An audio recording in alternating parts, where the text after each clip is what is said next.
نمل از قلم نمرہ احمد۔ نمرہ احمد کے قلم سے تحریر ہوئی ایک ایسی داستان جسے جتنی بار پڑھیں کچھ نیا سیکھنے کو ملتا ہے، جسے جتنی بار پڑھیں کچھ نیا ہی لگتا ہے۔ ایسا نہیں لگتا کہ آپ بار بار پڑھ کر بور ہو جائیں۔ اگر آپ کو ہمارا ناول پسند آئے تو اس چینل کو ضرور سبسکرائب کیجیے گا، بہت مہربانی۔ ہاشم ذرا ڈھیلا پڑا اور پھر اسپات میں سر ہلایا۔ Thank you Khawar. شیرو بھی چہرہ اٹھا کر اسے دیکھنے لگا، جس کے تاثرات سخت تھے۔ بہرحال میں ایک پائی نہیں دے رہا اس ڈاکٹر کو۔ اے ایس پی سے کہو اپنے بندوں کو خود سنبھالے، ورنہ ہم سنبھالنے پر آئے تو دوسرے طریقے سے بات کریں گے۔ خاور نے اسپات میں سر ہلایا اور اٹھ گیا۔ ہاشم نے پیچھے کو ٹیک لگا لی اور تھوڑی مسلتے ہوئے کچھ سوچنے لگا۔ نوشیروان ہنوز ٹائپ کر رہا تھا۔ یک دم رکا، اس کی آنکھیں چمکیں۔ اسکرین پہ اس کے ہم مل سکتے ہیں کیا کہ جواب میں شہرین کا پیغام بالآخر آ ہی گیا تھا۔ ویکینڈ پر ملتے ہیں۔ وہ مسکرا کر جواب ٹائپ کرنے لگا۔ عجیب خواہش ہے میرے دل میں، کبھی تو میری صدا سن کر نظریں جھکائے تو خوف کھائے، نظریں اٹھائے تو کچھ نہ پائے۔ رمضان کا دوسرا عشرہ چل رہا تھا۔ انیکسی کے برآمدے کے آگے سبزہ زار پر شام پھیلی ہوئی تھی۔ ادھر لان چیئر رکھی تھیں اور صداقت افطاری کے برتن لگا رہا تھا۔ دوپہر بارش کے باعث موسم خوشگوار ہو گیا تھا۔ عموماً افطاری سب اندر ہی کرتے تھے، مگر آج مہمان تھے جن کے باعث یہاں گھاس پر اہتمام تھا۔ سارا، ذکیہ بیگم، عمل اور نور، ان کے آنے سے خاموش انیکسی کھل اٹھی تھی۔ عمل، نور، حنا اور سیم برآمدے میں نظر آ رہے تھے، جبکہ سبزہ زار پر رکھی کرسیوں پر ذکیہ بیگم ندرت سے باتیں کرتی دکھائی دے رہی تھیں۔ وہ زمر کے قریب بیٹھی سارا بالکل چپ تھی۔ اس نے سرخ لون کا جوڑا پہن رکھا تھا اور سرخ دوپٹہ سر پر رکھے آنکھیں ویران سی تھیں۔ دراصل میں تھر میں پھنس گئی تھی، کچھ کام بہت گڑبڑ ہو گئے تھے، مشینری وغیرہ کا مسئلہ تھا، جلدی آ نہیں سکتی تھی۔ پچھلے ہفتے واپس آئی ہوں۔ ذرا دیر بعد اس نے پھر سے زمر کو وضاحت دی۔ اٹس اوکے سارا، آپ فون کرتی تھی، یہی بہت ہے۔ تبھی زمر نے دیکھا ہاشم چلا آ رہا ہے۔ سارا کی اس طرف پشت تھی، اس نے نہیں دیکھا تھا۔ وہ غالباً ابھی آفس سے لوٹا تھا اور سارا کو ادھر دیکھتے ہوئے ادھر آ گیا تھا۔ گڈ ایوننگ لیڈیز، مسکرا کر مخاطب کیا تو سارا ایک دم چونک کر مڑی۔ ہاشم پیچھے کھڑا تھا۔ ذکیہ بیگم فوراً اٹھی۔ وہ ان سے اپنا تعارف کرا رہا تھا۔ سارا کی رنگت زرد پڑتی گئی، پیشانی کی رگیں ابھرنے لگیں۔ آئیں ہاشم، بیٹھیں۔ ندرت نے اسے کرسی پیش کی۔ میں رکوں گا نہیں۔ ڈاکٹر سارا کو دیکھا تو چلا آیا۔ بہت عرصے سے آپ سے اور آپ کے بچوں سے ملاقات نہیں ہوئی، کیسی ہیں آپ؟ سارا بمشکل کھڑی ہو پائی۔ نظریں ہاشم کے چہرے پہ جا رکیں تو اندر کوئی جوار بھاٹا سا پکنے لگا۔ وارث کی پنکھے سے جھولتی لاش، پورچ میں گرا سادی سرخ پانی۔ میں ٹھیک ہوں۔ وہ سامنے آ بیٹھا تو سارا واپس بیٹھی، ساتھ ہی پرس میں ہاتھ ڈالا۔ اندر ایک ننھا سا چاقو رکھا تھا۔ بچے کہاں ہیں آپ کے؟ اس نے ادھر ادھر دیکھا۔ زمر نے حنا کو آواز دی۔ سارا بے بسی سے زمر کو روکنا چاہتی تھی، مگر الفاظ گلے میں اٹک گئے۔ حنین عمل اور نور کو لیے باہر نکلی تو ہاشم کو دیکھا اور چہرہ کھل اٹھا۔ السلام علیکم، حنا نے مسکرا کر سلام کیا۔ اس نے بھی اتنے ہی مسکرا کر وعلیکم السلام کہا۔ نگاہیں ملیں تو ان میں کوئی راز چھپانے کی ایکسائٹمنٹ تھی۔ اب حنا کے پاس اس کا ذاتی سیل تھا جو فارس اگلے دن لے آیا تھا۔ اس پہ پاسورڈ لگا ہوا تھا اور اب اسے ہاشم کے پیغامات مٹانے کی ضرورت نہیں پڑتی تھی، روز ہی بات ہو جاتی تھی۔ کتنے پیارے بچے ہیں آپ کے۔ اس نے ہاتھ بڑھایا تو عمل اور نور شرماتی مسکراتی اس اسمارٹ اور ہینڈسم بندے کے قریب آئیں۔ سارا نے پرس کے اندر چاقو پر گرفت مضبوط کی۔ اس کا تنفس تیز ہو رہا تھا، سرخ ہوتی آنکھیں ہاشم پہ جمی تھیں۔ وہ باری باری ان بچیوں کو پیار کر رہا تھا، ان سے اسکول اور پڑھائی کا پوچھ رہا تھا۔ تبھی ذکیہ بیگم نے اس کی دلی کیفیت سے یکسر بے خبر ندرت سے پوچھا، سعدی کا کچھ پتہ چلا؟ سارا کی نگاہیں ہاشم پر جمی رہیں۔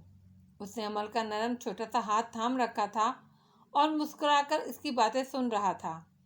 سعدی کے ذکر پر اسے جوں تک نہیں رینگی۔ سارا نے چاقو چھوڑا، پرس پرے رکھ دیا، پھر چہرہ ندرت کی طرف موڑا۔ اللہ غارت کرے ان لوگوں کو جنہوں نے سعدی کے ساتھ یہ کیا۔ اس کو گولیاں ماری، اس کو مارا اور پھر ہسپتال سے غائب کر دیا۔ عمل کچھ بول رہی تھی اور ہاشم مسلسل مسکراتے ہوئے اس کو سن رہا تھا۔ اسے اب بھی کوئی فرق نہیں پڑا تھا۔ ندرت آپا، آپ دیکھنا اس شخص نے جو آپ کے بچے کے ساتھ کیا ہے، اللہ اس کی اپنی اولاد کو بھی ایسے ہی تڑپا تڑپا کر مارے گا، اس کی اپنی آنکھوں کے سامنے، تو اسے پتہ چلے گا کسی کے بچے کا خون بہانا کتنا دردناک ہوتا ہے۔ اور سارا کو کنکھیوں سے نظر آیا تھا کہ ہاشم کاردار کے چہرے کی رنگت ایک دم متغیر ہوئی۔ مسکراہٹ پھیکی پڑی۔ ایسے نہیں کہتے سارا، بچے سب کے سانجھے ہوتے ہیں، ذکیہ بیگم نے ٹوکا۔ ہاشم عمل کی بات ختم ہوتے ہی بمشکل چہرے کو نارمل رکھے اٹھ گیا۔ آپ لوگ، اچھا لگا آپ لوگ سے مل کر۔ ایک برہم سی نگاہ سارا پر ڈال کر جو ذکیہ بیگم کی طرف متوجہ تھی، وہ زمر سے نہ رکنے پر معذرت کرتا آگے بڑھ گیا۔ خاموش بیٹھی حنین کا دل بجھ گیا۔ سارا اب بہتر نظر آ رہی تھی، جیسے اس کی دل کی بھڑاس نکلی گئی تھی۔ گھر آتے ہی ہاشم نے موبائل پر ایک نمبر ملایا۔ ہاں فرید، ایسا کرو، اورنگزیب کاردار کے نام کی مسجد اور مدرسے میں عید تک افطاری میری طرف سے بھجوایا کرو، پورے اہتمام سے بھجوانا، میری بیٹی کے نام سے۔ ہاں، صدقے کے طور پہ۔ نہیں، وہ بیمار نہیں ہے، بس ویسے ہی، یو نو۔ کال بند کر کے اسے کافی سکون ملا۔ یہ ٹھیک ہے، ایسے سارے کھاتے کلیئر رہتے ہیں، کاروبار بھی چلاؤ اور اللہ کو خوش بھی رکھو۔ گڈ۔ میری صدا ہوا میں بہت دور تک گئی، پر میں بلا رہا تھا جسے، بے خبر رہا۔ ویکینڈ کی شام بالآخر آن پہنچی اور نوشیروان کلب کے لاؤنج میں ایک کاؤچ پر بیٹھا بار بار گھڑی دیکھ رہا تھا۔ اس نے بلیک ڈریس شرٹ کے آستین ذرا فولڈ کر رکھے تھے اور نیچے خاکی جینس تھی۔ بال کٹوا کر ان کی ویڈیو بیکم اسپائک بنوائے وہ کافی فریش اور اچھا لگ رہا تھا۔ ہیلو شیرو، وہ سامنے سے چلتی آ رہی تھی۔ اسے دیکھ کر ہاتھ ہلایا۔ سفید ٹائٹس پر ایک کاندھے کے بغیر والی شرٹ اور گلے میں سکوں کی مالا، کوہنی پر ڈھکا برینڈڈ بیگ۔ شہرین مسکرا کر اس کے ساتھ صوفے پر آ بیٹھی، ٹانگ پر ٹانگ چڑھائی، پرس درمیان میں رکھا۔ سوری، مجھے دیر ہو گئی، اتنا ٹریفک تھا آج، پھر شام کو ایک فنکشن پہ جانا تھا، انہوں نے مجھے بھی دیر کرا دی۔ تم کیسے ہو؟ وہ مسکراتے ہوئے ساتھ بیٹھا۔ اچھا ہوں۔ لاہور کا ٹرپ کیسا رہا؟ بس تھک گئی، ایک فنڈ ریز تھا، ایک سیمینار۔ تم سناؤ، گرمی زیادہ ہو گئی ہے نا آج کل؟ چند فقروں کے بعد ہی باتیں ختم ہو گئیں۔ خاموشی چھا گئی۔ قریب سے گزرتی کسی لڑکی نے شہری کو ہاتھ ہلایا تو اس نے بھی مسکرا کر ہاتھ ہلایا۔ یہاں سب اس کو جانتے تھے۔ پھر شیرو کی طرف گردن موڑی۔ سعدی کا کچھ پتہ چلا؟ اور بس مانو سارا موڈ ہی خراب ہو گیا۔ نہیں، اس کے ابرو بھینچ گئے۔ ویسے تمہیں کیا لگتا ہے، اسے کسی نے قید کر رکھا ہوگا یا مار دیا ہوگا؟ تم نے دیکھا اس کے پیج کے 20,000 لائکس ہو چکے ہیں، اور وہ بیچارہ افسوس سے سر جھٹکا۔ نوشیروان کے لیے مزید ضبط کرنا مشکل تھا، گویا کھول کر اس کی طرف گھوما۔ سعدی، سعدی، سعدی، جب بھی ہم ملتے ہیں اس سعدی کے علاوہ کوئی بات نہیں ہوتی آپ کے پاس؟ وہ مر کر بھی ہمارے بیچ میں کیوں ہے؟ بھول جائیں سعدی کو، مر گیا سعدی، جہنم رسید ہو گیا، اتنی مشکل سے جان چھڑائی ہے اس سے، مگر آپ پھر اس کو درمیان میں لے آتی ہیں۔ غصے سے تیز تیز وہ بولتا جا رہا تھا۔ ارد گرد چند لوگوں نے گردنیں ان کے کاؤچ کی جانب موڑی۔ شہرین ہکا بکا سی اسے دیکھے گئی۔ اتنی مشکل سے جان چھڑائی اس سے؟ جان چھڑائی؟ وہ سوچنے لگی۔ وہ تمہارا دوست تھا، اس نے، وہ اٹکی۔ نہیں تھا وہ میرا دوست، زہر لگتا تھا مجھے۔ میں خوش ہوں وہ نہیں رہا، بات ختم۔ کیا اب ہم کوئی اور بات کر سکتے ہیں؟ درستی سے وہ کہتا پیچھے ہو کر بیٹھا۔ نظریں ایک لڑکے پر پڑی جو پورا گھوم کر اسے دیکھ رہا تھا۔ کیا کام کرو اپنا، میرا منہ کیا دیکھ رہے ہو؟ اس کو بھی جھاڑا۔ وہ فوراً کھسک لیا۔ پھر انہی برہم تاثرات سے شہرین کو دیکھا جو ہنوز دم بخود تھی۔ میں آپ سے شادی کے بارے میں بات کرنے نہیں آتا، پھر آپ ہمیشہ مجھے یوں ہرٹ کیوں کرتی ہیں؟ وہ ذرا دیر بعد ٹھنڈی سانس لے کر بولا تو غصہ ذرا کم تھا۔ شہرین نے جھرجھری لیتے ہوئے سامنے دیکھا۔ اوکے، آئی ایم سوری، تم لوگ اچانک اس کے دشمن بن گئے ہو۔ میری معلومات اپ ڈیٹ نہیں تھیں۔ پہلے ہاشم نے اس کو اپنی پارٹی پر بےعزت کیا اور اب تم کہہ رہے ہو کہ خیر۔ گہری سانس لی۔ اس کو دیکھا تو چہرے پہ قدرے رکھائی در آئی۔ گھڑی سامنے کی۔ کیوں بلایا تھا تم نے؟ کوئی کام تھا مجھ سے؟ مجھے جانا ہے ماں کو پک کرنے۔ آپ کو کہیں نہیں جانا، آپ صرف میری بات کا برا مان گئی ہیں۔ وہ ناراض ہوا۔ کیا نہیں ماننا چاہیے؟ شہری، کیا ہم کبھی اپنی بات نہیں کر سکتے کسی تیسرے کو درمیان میں لائے بغیر؟ شہری نے چونک کر اسے دیکھا۔ وہ سنجیدہ نظر آ رہا تھا۔ ہمارے درمیان کون سی اپنی بات ہوتی ہے؟ آپ کو معلوم ہے میں کیا کہہ رہا ہوں؟ وہ ذرا آگے ہوا۔ چہرے پر در آئی بے بسی۔ کیا ہم کبھی یوں مل نہیں سکتے، بات نہیں کر سکتے؟ میں آپ کو پسند کرتا ہوں اور آپ یہ بات جانتی ہیں۔ شہرین کی آنکھوں میں ایک دم اچنبھا ابھرا۔ شیرو، میں تمہاری بہت پرواہ کرتی ہوں، تم جانتے ہو، مگر تم میرے شوہر کے چھوٹے بھائی ہو، سابقہ شوہر کے، اور میری بیٹی کے انکل ہو۔ پھر تم مجھ سے عمر میں 11-12 سال چھوٹے ہو۔ تمہیں مجھ سے ایسی بات نہیں کہنی چاہیے۔ نرمی سے اسے ٹوکتی وہ پرس اٹھانے لگی۔ شیرو کی آنکھوں میں بے بسی کے ساتھ ساتھ دکھ بھی ابھرا۔ یہ باتیں بے معنی ہیں۔ اوکے شیرو، بہت ہو گیا۔ اب کے شہرین کی نگاہوں میں سختی اتری۔ جو تم کہہ رہے ہو وہ بے معنی ہے۔ ہم رشتہ دار ہیں اور اچھے دوست، مگر اس سے آگے کا مت سوچنا۔ مجھے برا لگا ہے تمہارا یوں کہنا۔ ڈپٹ کر بولتی وہ پرس اٹھائے جانے کو اٹھی اور باہر کی طرف بڑھی۔ نوشیروان پیچھے لپکا۔ مجھے بار بار استعمال کیوں کیا؟ وہ غصے اور بے بسی سے بولتا اس کی تیز رفتار سے ملنے کی کوشش کر رہا تھا۔ میری نرمی کا فائدہ کیوں اٹھایا؟ میں تمہیں صرف ایک اچھا دوست سمجھتی ہوں۔ مجھے نہیں پتا باقی تمہارے ذہن نے کیا کیا گھڑ کر تمہیں دکھایا ہے۔ وہ تیز قدموں سے چلتی باہر جا رہی تھی۔ اگر میری جگہ سعدی یہ بات کہتا تو آپ مان لیتی؟ تم دونوں ہی میرے لیے بچے ہو۔ وہ ایسی بات کبھی نہیں کہتا۔ وہ میرا احترام کرتا تھا۔ وہ باہر نکل گئی۔ کھلے لان میں اب وہ آگے جا رہی تھی۔ نوشیروان رک گیا۔ بے بسی اور دکھ سے اسے جاتے دیکھا۔ اس کو اتنا اچھا سمجھتی تھی تو میرے سامنے اس کو اتنا برا کیوں کہا؟ آپ کو اندازہ بھی نہیں کہ میں نے کیا کیا آپ کے لیے؟ وہ پیچھے سے چلایا۔ شہرین کے قدم رکے، گھومی، ہاتھ کا چھجا ماتھے پر بنا کر دھوپ کے باعث پتلیاں سکیڑ کر اسے دیکھا۔ وہ گلابی چہرے کے ساتھ آنکھوں میں پانی لیے غصے اور صدمے سے اسے دیکھ رہا تھا۔ گیٹ اے لائف شیرو۔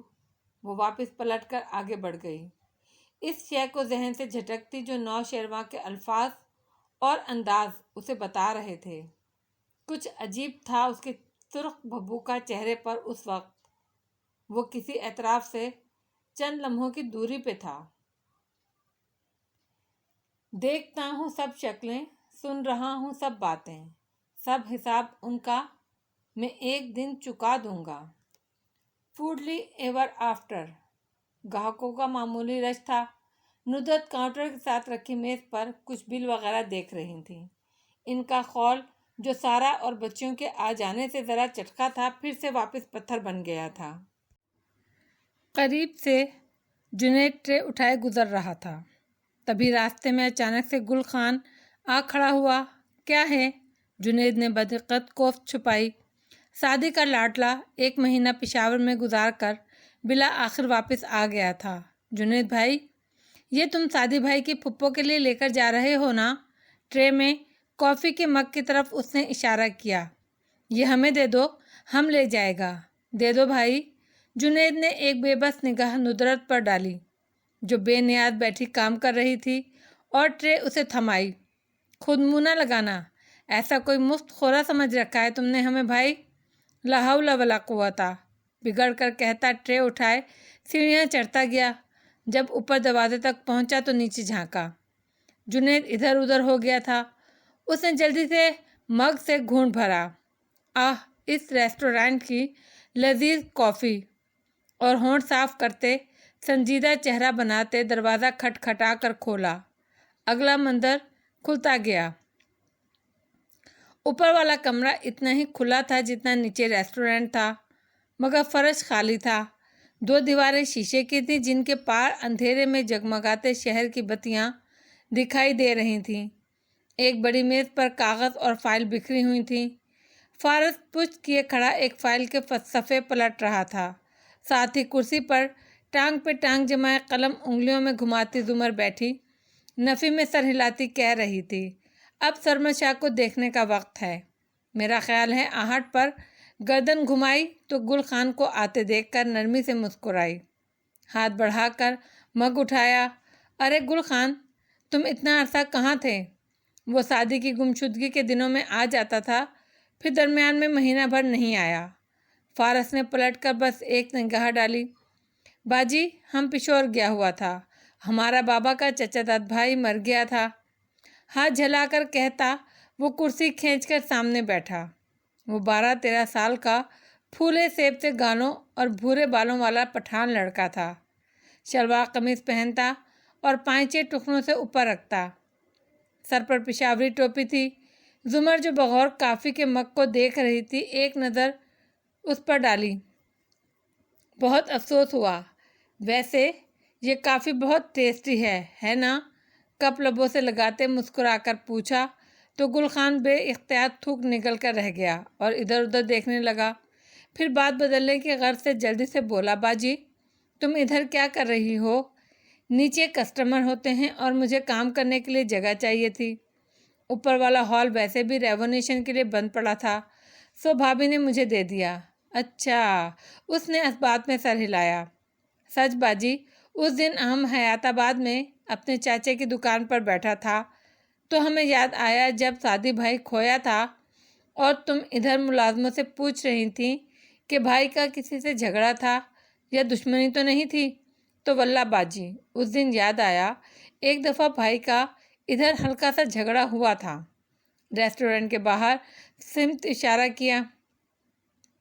وہ جو دیوار پہ لگی تصویریں دیکھتے کچھ سوچ رہا تھا، چونک کر گل خان کو دیکھنے لگا جو زمر کے سامنے بیٹھا بتا رہا تھا۔ زمر نے ٹانگ سے ٹانگ ہٹائی اور سیدھی ہو کر بیٹھی، آنکھیں سکیڑی۔ کس سے ہوا تھا جھگڑا؟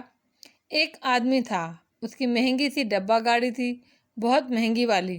پتہ ہے اس کی گاڑی کی جھگڑا کس بات پر ہوا تھا؟ فارس نے ٹوکا۔ ہمارے اوپر ہوا تھا۔ اس پٹھان ہیلن آف ٹرائے نے فخر سے سینے پر ہاتھ مارا۔ وہ ہم کو کچلنے والا تھا، مگر ہمارا زندگی ابھی باقی تھا، ہم بچ گیا۔ وہ نکلا اور ہمیں انگریزی میں ڈانٹا، تبھی سعدی بھائی نکل آیا اور اس کو بھی انگریزی میں کوئی لمبی سی بات کہی، پھر وہ کار میں بیٹھا اور چلا گیا۔ اور جھگڑا کب ہوا؟ مطلب دونوں نے ایک دوسرے پر ہاتھ اٹھایا، گالیاں دیں؟ وہ پوچھ رہی تھی۔ گل خان کو اپنی روداد ایک دم ہلکی لگنے لگی، ذرا ڈھیلا پڑا۔ نہیں، ایسا تو کچھ نہیں ہوا، مگر جو اس نے انگریزی میں بولا۔ تمہیں انگریزی آتی ہے؟ فارس نے پھر ٹوکا۔ گل خان کی غیرت اور حمیت پر گویا تازیانہ پڑا، تلملا کر گھوما۔ گل خان 5ویں فیل سہی، مگر جھگڑے والا لہجہ خوب سمجھتا ہے۔ غصے سے کان سرخ ہوئے تھے۔ اچھا یہ بتاؤ، زمر نے بچے کی عزت نفس رکھنی چاہی، وہ کون تھا، کیسا لگتا تھا؟ گل خان ایک اونھ والی نظر فارس پر ڈالی، فلمی اداکارہ کی طرح سر جھٹکا اور باجی کی طرف متوجہ ہوا۔ یہ ملکہ کی آن بان والی باجی اسے بہت اچھی لگتی تھی، اور اس کا شوہر اتنا ہی برا۔ اب اتنا شکل یاد نہیں، مگر ایسے لش پش کپڑے تھے، بال اوپر کھڑے تھے اور ہونٹوں سے نیچے یہ چھوٹی سی داڑھی، فرنچ کٹ، ہاں وہی۔